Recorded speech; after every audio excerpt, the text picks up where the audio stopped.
Hey guys, Tactical. So today I'm going to talk about something that I really don't hear anybody ever talking about, ever. Proper weight distribution in a backpack. And I don't know why nobody talks about this, because like it's one of those things that if you don't do it the right way, you're going to hate your life. And before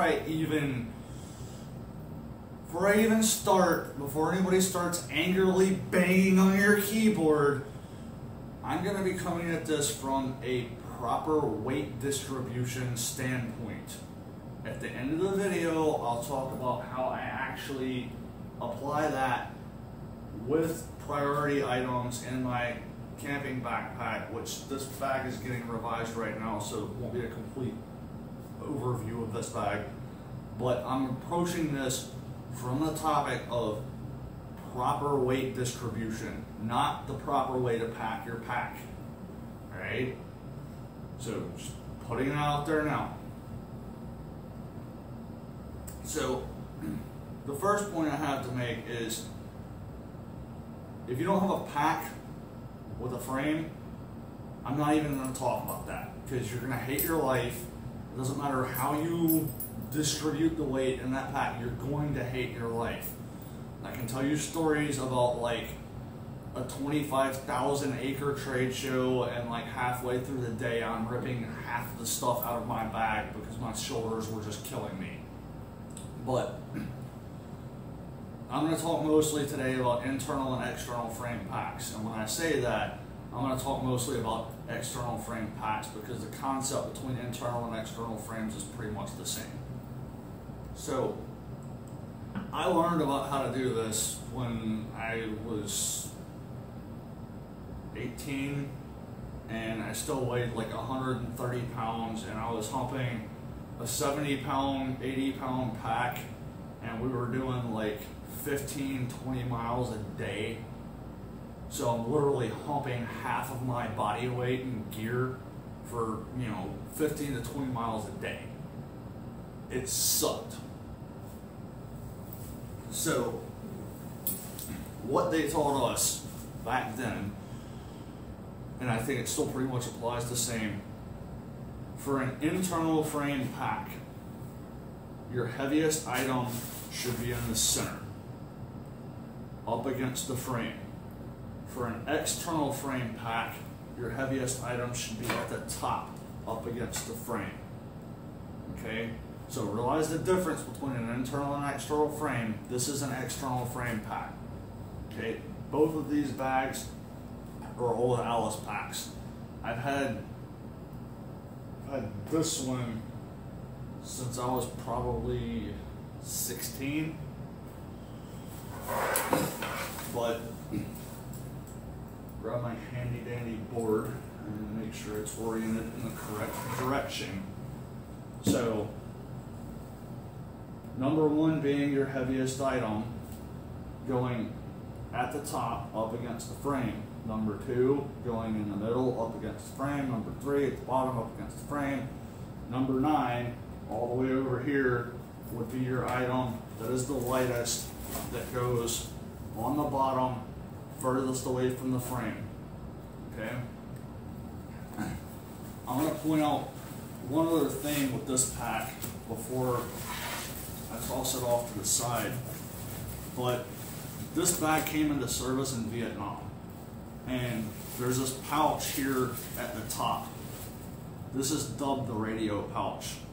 I believe at the time they were using a PRC 25, and I can't remember. I think it either weighed 26 pounds or 26 kilos. I can't remember. But either way, it was heavy. It was the heaviest item that they were going to be carrying. So they actually built a special pocket into this backpack that's at the top, up against the frame, specifically for carrying that heaviest item. Okay? Something else I'm going to talk about when I move over to my other bag. And push this out of the way. Is when I started learning about this stuff, we were still using shelter halves. And a shelter half is actually two halves of a shelter that are kind of stitched together, and we would leave them stitched together. So one person would carry the shelter half, the other person would carry both sleeping bags, because you were in two-man teams. Where we would actually mount those is right here. So it's literally on top of the pack, up against the frame. I mean, literally on top of the pack. It was the highest point that you could get it. Okay? And I'm going to kind of show why all of this kind of matters with the frame pack.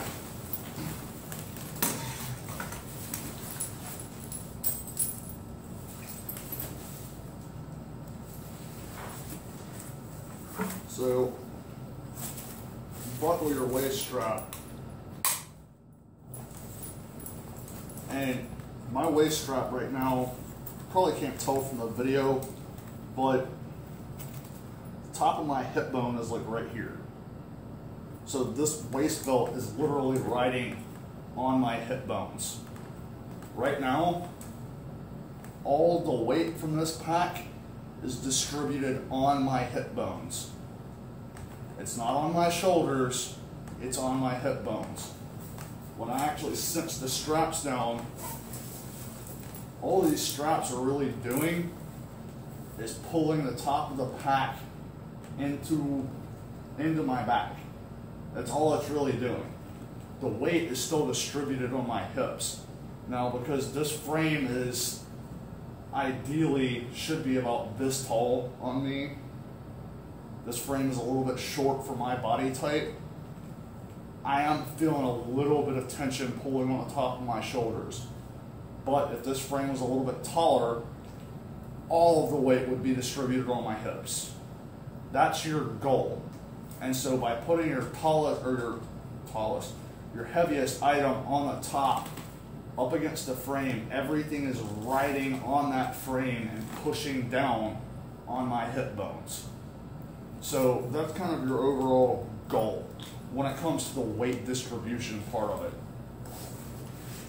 So, like I said, I will talk a little bit about how I actually have this pack loaded out. And on my computer, I've got a inventory of everything that goes into this bag, and that inventory also has weights. So I looked at inventory, and I know that my heaviest item just so happens to be my hammock setup. My hammock setup. Well, my hammock setup goes right on top in this radio pocket because it's the heaviest item. Once I go down further, the next heaviest item as a complete thing is my stove with the fuel can. So that's going at the bottom up against the frame. Another one of the heavier items that I have is, my hygiene kit. So there's some liquid soap in here, toothpaste, stuff like that. But where I kind of deviate from the weight with this setup is like my first aid kit,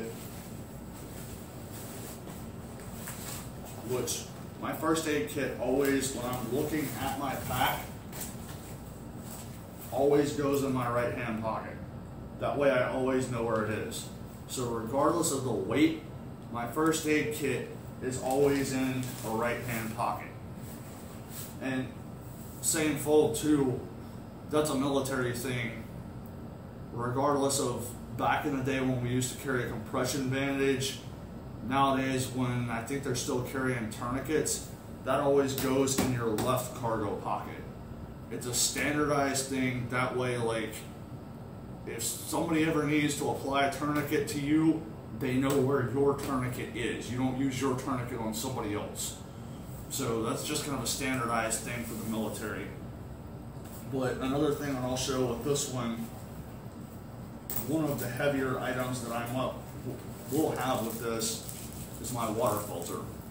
And I haven't actually used this water filter yet, so it's dry. But once I do start using it, obviously it's going to have water in it. It's going to be a little bit heavier, but it goes on the outside of my pack. On the outside in the center. That way, if this bag breaks and this filter like starts dripping water out, I'm not dripping water on my first aid kit or anything else in my pack, my spare clothes or anything else. So it's one of the sacrifices that I make with my weight distribution when it comes to this bag. So hopefully, I hope that helps some people out. Like, it's something to definitely consider if you plan on, you know, backpacking, you know, just hiking in general, camping, go bags, whatever the case might be. But yeah, I don't think there's too much else I can say about that. If anybody has any questions, comments, concerns, please hit me up, post in the comments. My email address is in the description. Send me an email, something. But anyway, until next time, guys. Bye.